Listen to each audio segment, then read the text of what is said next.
ওই মেয়েটাকে চাও না, শবনমকে ফোনে চাও। শবনম কোথায়? কেন, কি হবে শবনমকে দিয়ে? তোরা তো ভয়ের কি আছে? কথা বলবো শবনমের সঙ্গে, তোর সামনেই তো কথা বলবো, ফোনের মধ্যে তো আর মেরে ফেলতে পারবো না।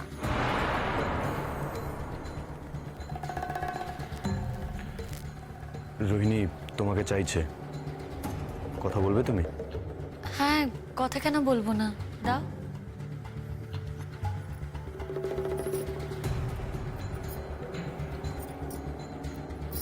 হ্যাঁ রোহিণীদি, বলো কি বলবে। ভাল লাগছে, খুব ভাল লাগছে না? নিজে একটা মেয়ে হয়ে আর একটা মেয়ের সংসার এভাবে ভেঙে যেতে দেখছো, খুব ভাল লাগছে তোমার? কি প্রবলেম হলো তোমার বলো তো? কি অসুবিধা হলো তোমার? মানতে পারলে না? যশের সঙ্গে আমার সম্পর্কটা ভালো হচ্ছে, যশ আমাকে ভালোবাসছে, কেয়ার করছে, মানতে পারলে না শবনম? এত জেলাসি, এত হিংসে, তাই নিজের স্বাদ মেটানোর জন্য যশকে এভাবে কাছে টানার চেষ্টা করলে তুমি? পারবে তুমি? এত ক্ষমতা তোমার? আমি যশের স্ত্রী, আমি ওর ওয়াইফ আফটার অল। আইনি ক্ষমতাটা কিন্তু আমারই হাতে শবনম, সেখানে তুমি কিচ্ছু করতে পারবে না, নাথিং। এসব তুমি কি বলছো রোহিণীদি? ঠিক বলছি, যা বলছি আই মিন ইট।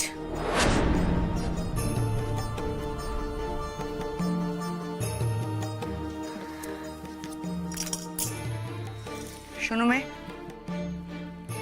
তুমি যদি আমার ছেলের পেছনে এভাবে ঘুরতে থাকো না, আমার বাড়ি থেকে তো আমি আশ্রয় গোছাবই, কলকাতাতেই থাকতে দেব না। কানে ঢুকেছে কথাটা? এই কথাটা আপনি বললেন কি করে আন্টি? আন্টি, আপনি আপনার বাড়িতে থাকা আমার ঘুচিয়ে দিতে পারেন, কিন্তু কলকাতা শহর থেকে আমাকে সরিয়ে দিতে আপনি পারেন না। এই ক্ষমতা কিন্তু আপনার নেই আন্টি, তাই এই চ্যালেঞ্জটা আপনি করবেন না। বড্ড বড় বড় কথা বলে, বড্ড বড় বড় কথা বলছো তুমি। আমার ছেলের সামনে দাঁড়িয়ে আমাকেই অপমান করছো, হ্যাঁ? ফিরবে না এ বাড়িতে? ফিরবে না, তাই তো? আন্টি, আমি কিন্তু আপনাকে অপমান করিনি, বরঞ্চ আপনি আমাকে যে কথাটা বললেন সেই কথাটা সীমা ছাড়িয়ে বলেছেন, তাই আমি আপনাকে আপনার সীমাটা বুঝিয়ে দিলাম। এর থেকে বেশি কিছু না। আন্টি, আপনি কি করে বললেন বলুন তো আপনি আমায় কলকাতা থেকে সরিয়ে দেবেন? আন্টি, কি করে এটা আপনি করতে পারেন? আর কি করেছি আমি? আপনি আমাকে যা বলেছেন আমি তাই করেছি, আর আমার দোষটা কোথায় আমি তো সেটাই বুঝতে পারছি না। আমি আমার রঞ্জা পিসির কাছে এসেছিলাম, তার একটা খবর পেয়ে, তার অসুস্থতার খবর পেয়ে আমি তার কাছে ছুটে এসেছিলাম। আমি রঞ্জা পিসির কাছে ছোট থেকে মানুষ হয়েছি। এখন জজদাও যদি আসে তাতে আমার কি করার আছে? জজদার বিবেক বলেছে বলে জজদা এসেছে, আমি তো আর জজদাকে জোর করে নিয়ে আসিনি। আন্টি, কদিন পর রঞ্জা পিসির বিয়ে হবে, আমি তো রঞ্জা পিসির বিয়েতে থাকবোই। জজদাও থাকতে চাই, সেটা জজদার ব্যাপার। দেখুন, আপনারা যদি চান তাহলে জজদাকে নিয়ে যান, আমি কিন্তু জজদাকে আটকে রাখিনি আন্টি। তাই দয়া করে না আমার সাথে আর এইভাবে কথা বলবেন না, আমার সাথে প্লিজ এরকম ব্যবহার করবেন না, আর আমাকে আপনি ভয়ও দেখাবেন না। কি বলছে বলো তো আমাকে? কি বলতে কি চাইছে এতক্ষণ ধরে? শোনো মেয়ে, তুমি কিন্তু আগুন নিয়ে খেলছো। তোমার ধারণা নেই তুমি কি ভয়ঙ্কর খেলায় মেতেছো, আর এই খেলার ফল কিন্তু ভালো হবে না শবনম। রোহিণীদি, আগুনেই না আমার জন্ম।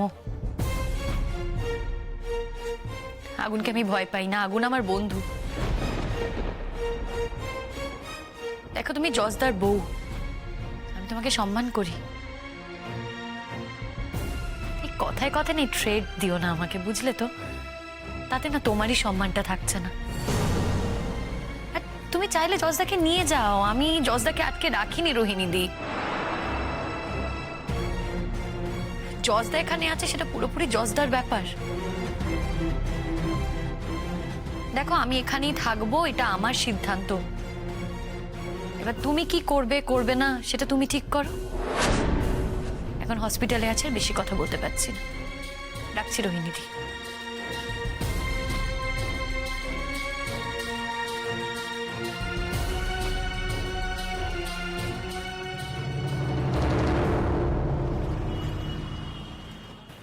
এসো সাবধানে সাবধানে, আস্তে আস্তে চলো। আমি বলছিলাম কি, আমি ঠিক আছে, আমার কোনো অসুবিধা হচ্ছে না। কথা কম বলো রঞ্জা, যেটা বলছি সেটা করতে দাও। চলো চলো চলো চলো চলো, এসে ওরা চলে আসবে, এসো।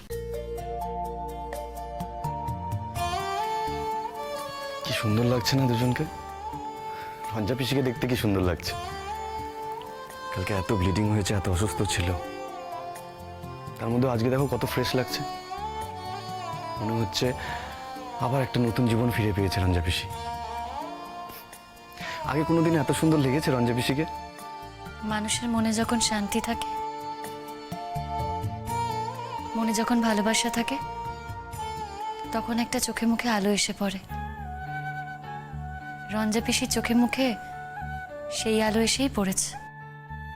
আর ভালোবাসায় অনেকেই পড়ে, কিন্তু যাদের ভালোবাসা কোনোদিনও দাম পায় না, কোনোদিনও কোনো স্বীকৃতি পায় না, তাদের মুখে কখনো আলো থাকে না। কাজলের মতন একটা মিহি অন্ধকার থাকে। আমাদের এবার যেতে হবে। জানি কথা ঘুরিয়ে দিচ্ছ, এই কথাগুলো তোমার জন্য প্রচন্ড অস্বস্তিকরের, তাই না? দেখো, আমি একটা কথা জেনারেলি বললাম, তুমি সব কথা কেন এত পার্সোনালি নিচ্ছ? কারণ আমি জেনারেলি কথাটা বলিনি, আমি কথাটা পার্সোনালি বলেছি, কারণ আমি এটার মধ্যে দিয়ে যাচ্ছি এখন। দেখো, আমার না এখন সত্যি এসব কথা শুনতে ভালো লাগছে না। ভালো লাগবে না তো, সত্যি সবার সহ্য হয় না। সত্যের আবার অনেক রকমের ফের হয়। তাই যা সত্যি তা সত্যিই থাকে, সত্যের কোনো রকম হেরফের হয় না। আচ্ছা, কি হচ্ছে বলো তো? কি হচ্ছে? বাচ্চা বাচ্চা ছেলে মেয়েগুলো রয়েছে, তুমি তুমি আমার হাত ধরে নিয়ে যাচ্ছ কেন? বেশ করেছি। এবার থেকে যা যা বলবো তাই তাই হবে। অনেক ছাড় দিয়েছি তোমাকে রঞ্জা, আর যত তোমায় ছাড় দিয়েছি তত তুমি পেয়ে বসেছো। এবার থেকে আমি তোমাকে আর একটুও স্পেস দেব না, সবটা আমার এখন। আমি যা বলবো তাই তোমায় করতে হবে। জীবনের এতগুলো বছর তো আমি তোমাকে বিরক্ত করিনি রঞ্জা, নিজের ইচ্ছে মতো চলেছো। এবার থেকে তোমায় আমার ইচ্ছের দামও দিতে হবে।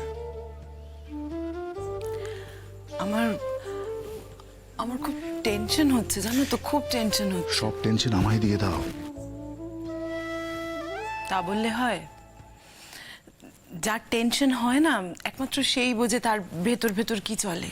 আচ্ছা রঞ্জা, জীবনের অর্ধেকটা সময়, অর্ধেকটা বয়স তো তুমি টেনশন করেই কাটিয়ে দিলে।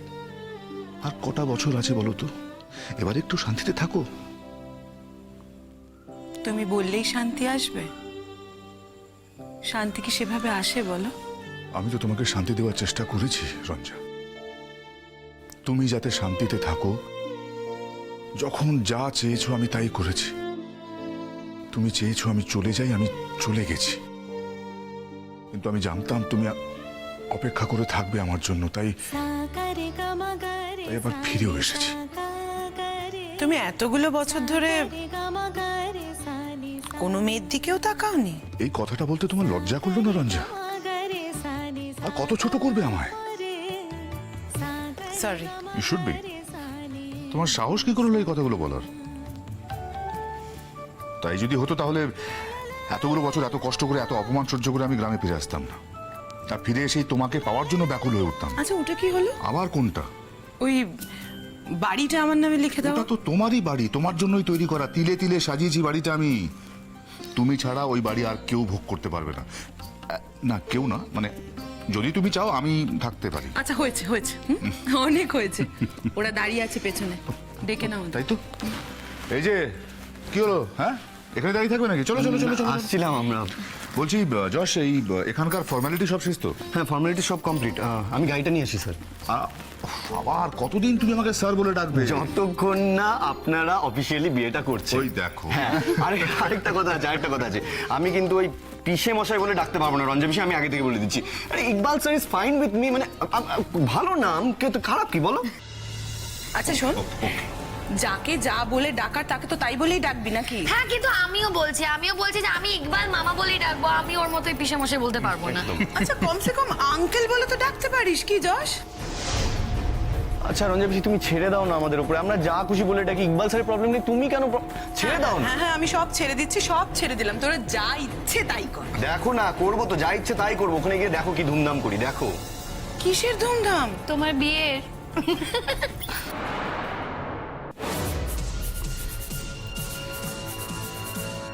তুমি দেখতে পাচ্ছ আন্টি? দেখতে আবার পাচ্ছি না, দাঁড়িয়ে দাঁড়িয়ে হাসছে। তোমার উচিত গিয়ে ঠাস করে একটা চর মারা। পারবো না তো, এটা তো আমারও হসপিটাল, আমারও তো কাজের জায়গা, বন্ধু বান্ধব আছে, কলিগসরা আছে, তাদের সকলের সামনে এই যে বিয়েটা করলে তো আমারও বদনাম হবে, তাই জন্য আমি পারবো না। তুমি ভাবতে পারছো আন্টি, just কটা দিন হলো যশের সাথে আমার বিয়ে হয়েছে, আমার বন্ধুরা কি দেখছে? যশ শাবনামকে নিয়ে ঘুরে বেড়াচ্ছে, আমি কোথাও নেই। আন্টি, যশের জীবনে রোহিণীর কোথাও অস্তিত্ব নেই, তুমি বুঝতে পারছো? ওর জীবনে আমি কোথাও নেই, কিন্তু এটা আমার জন্য কতটা এম্বারেসিং, কতটা প্রেস্টিজের ব্যাপার তুমি ভাবতে পারছো? রোহিণী, এখানে দাঁড়িয়ে থেকে কোনো লাভ নেই, ওদের সামনে যেতে হবে। আচ্ছা চল, চলো চলো চলো চলো চলো যাই। এসো। কোথায় যাচ্ছ?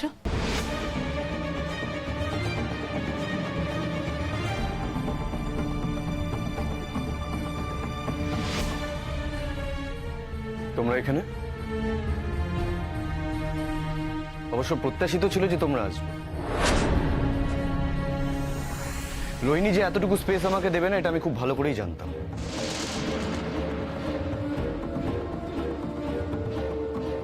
অনেক অপমান করেছিস তুই যশ আমাকে। স্পেস চাস তো?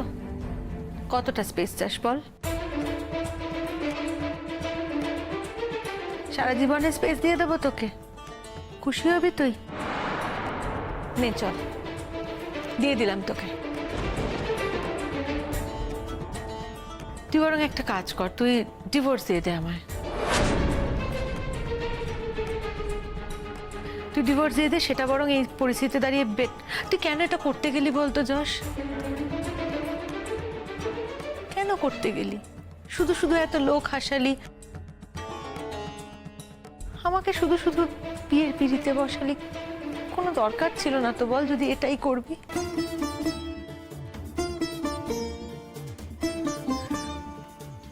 রোহিণীদি প্লিজ তুমি রাগ করো না।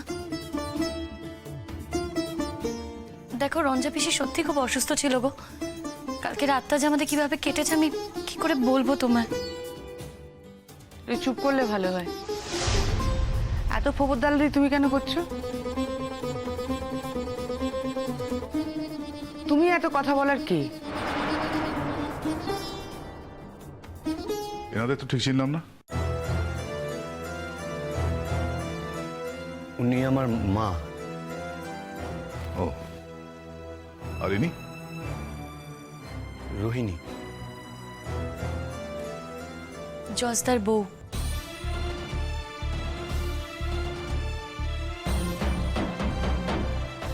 তোর নিজের মুখে বলতে ইচ্ছে করলো না, না? বউ শব্দটা উচ্চারণ করতে প্রেস্টিজে লাগলো? অপমানিত বোধ করলি, অসম্মানিত হলি, সেজন্য শুধু রোহিণী বলে ছেড়ে দিলি?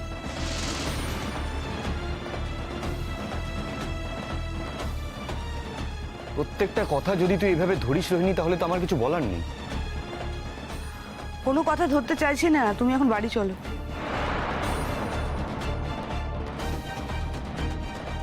কেন বলছো এই কথাটা তুমি এখন মা? আমি তো তোমাকে পরিষ্কার বলে দিয়েছিলাম যে আমি যাব না বাড়ি, তারপর একই কথা কেন বারবার বলে যাচ্ছ? আর আমি তোমাদেরকে ইনভাইট করছি, তোমরা চাইলে তোমরাও রঞ্জা পিসি আর ইকবাল স্যারের বিয়েতে থাকতে পারো।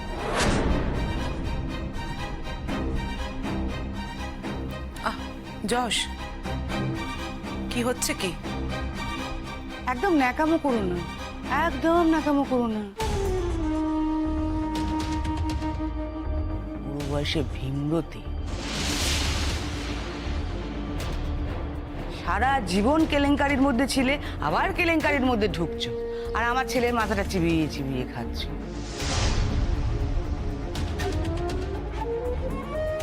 কি অবস্থা দেখো আমার ছেলের। আমার বৌমাকে ছেড়ে এই মেয়েটির পেছন পেছন ঘুরে বেড়াচ্ছে। তুমি যেমন নোংরা,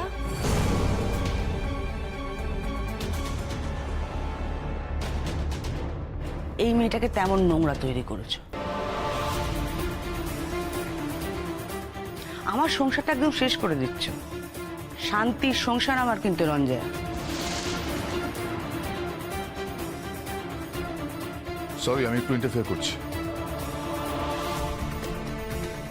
আপনি যশের মা। দেখুন, যশ আমার জন্য যা যা করেছে সেটা তুলনা হয় না। আমি যশকে যথেষ্ট স্নেহ করি, বাট স্টিল আপনি যশের মা বলে যখন খুশি যেখানে খুশি যাকে ইচ্ছে যা তা বলতে পারেন না। বিশেষ করে আমার হবু স্ত্রীকে মুখটা একটু সামলে। আপনারা সামলে চলুন। আপনারা যা কেচ্ছা কেলেঙ্কারি করছেন করুন না, আমরা তো দেখতে আসছি না, কোনো দিন দেখতে যাব না। আমার ছেলেটাকে ছেড়ে দিন।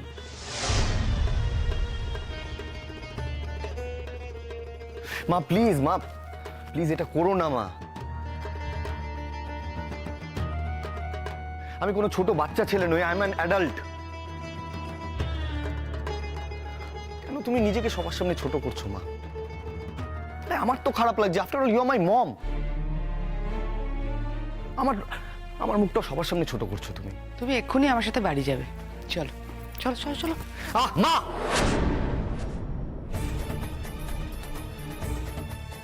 কেন জোর করছো তুমি ওকে?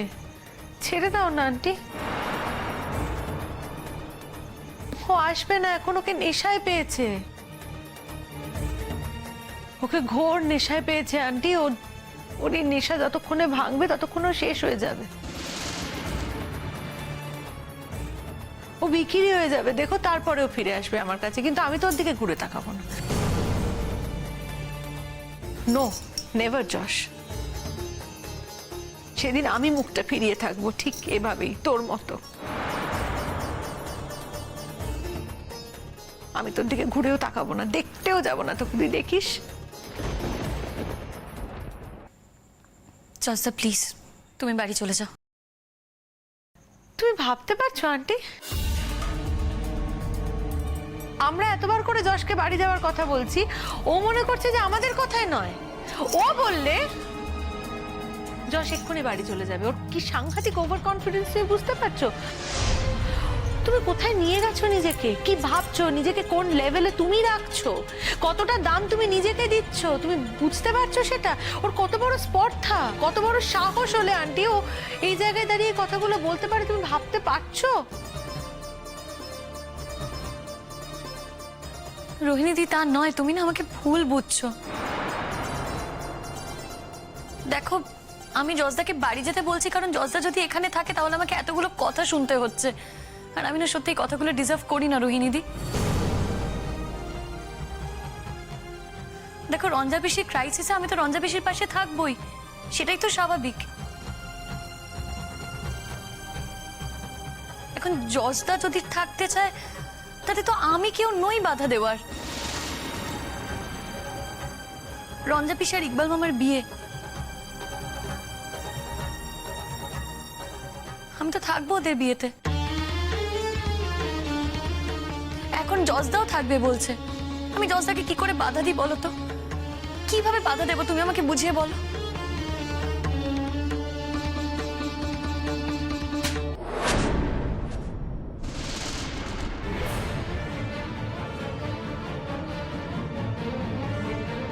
হাউ ডেয়ার ইউ মা! তুমি যে কোনো জায়গায় একটা মেয়ের গায়ে ভেবে হাত তুলতে পারো না, তোমার সেই অধিকার নেই। গায়ে লেগেছে না রে? খুব গায়ে লাগলো তোর? আন্টি তুমি ছেড়ে দাও, তুমি আমার কথা শোনো, তুমি ছেড়ে দাও। তুমি এভাবে তোমার ছেলেকে এখান থেকে টেনে নিয়ে যেতে পারবে না। তুমি বুঝতে পারছো না কি পরিস্থিতি এখন। তুমি প্লিজ আমার সাথে ফিরে চলো।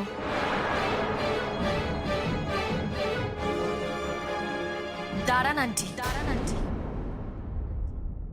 কোন সাহসে আপনি আমার গায়ে হাত তুললেন? বলুন কোন সাহসে? আমি কিন্তু এর জন্য পুলিশেও কমপ্লেন করতে পারি। আপনি কিন্তু ভুলে যাচ্ছেন, আপনি এমন একটা মেয়ের গায়ে হাত দিচ্ছেন যে কিনা পড়ে পড়ে মার খাওয়ার জন্য জন্মায়নি। আপনি যশের মা বলে বারবার ছাড়া পেয়ে যেতে পারেন না।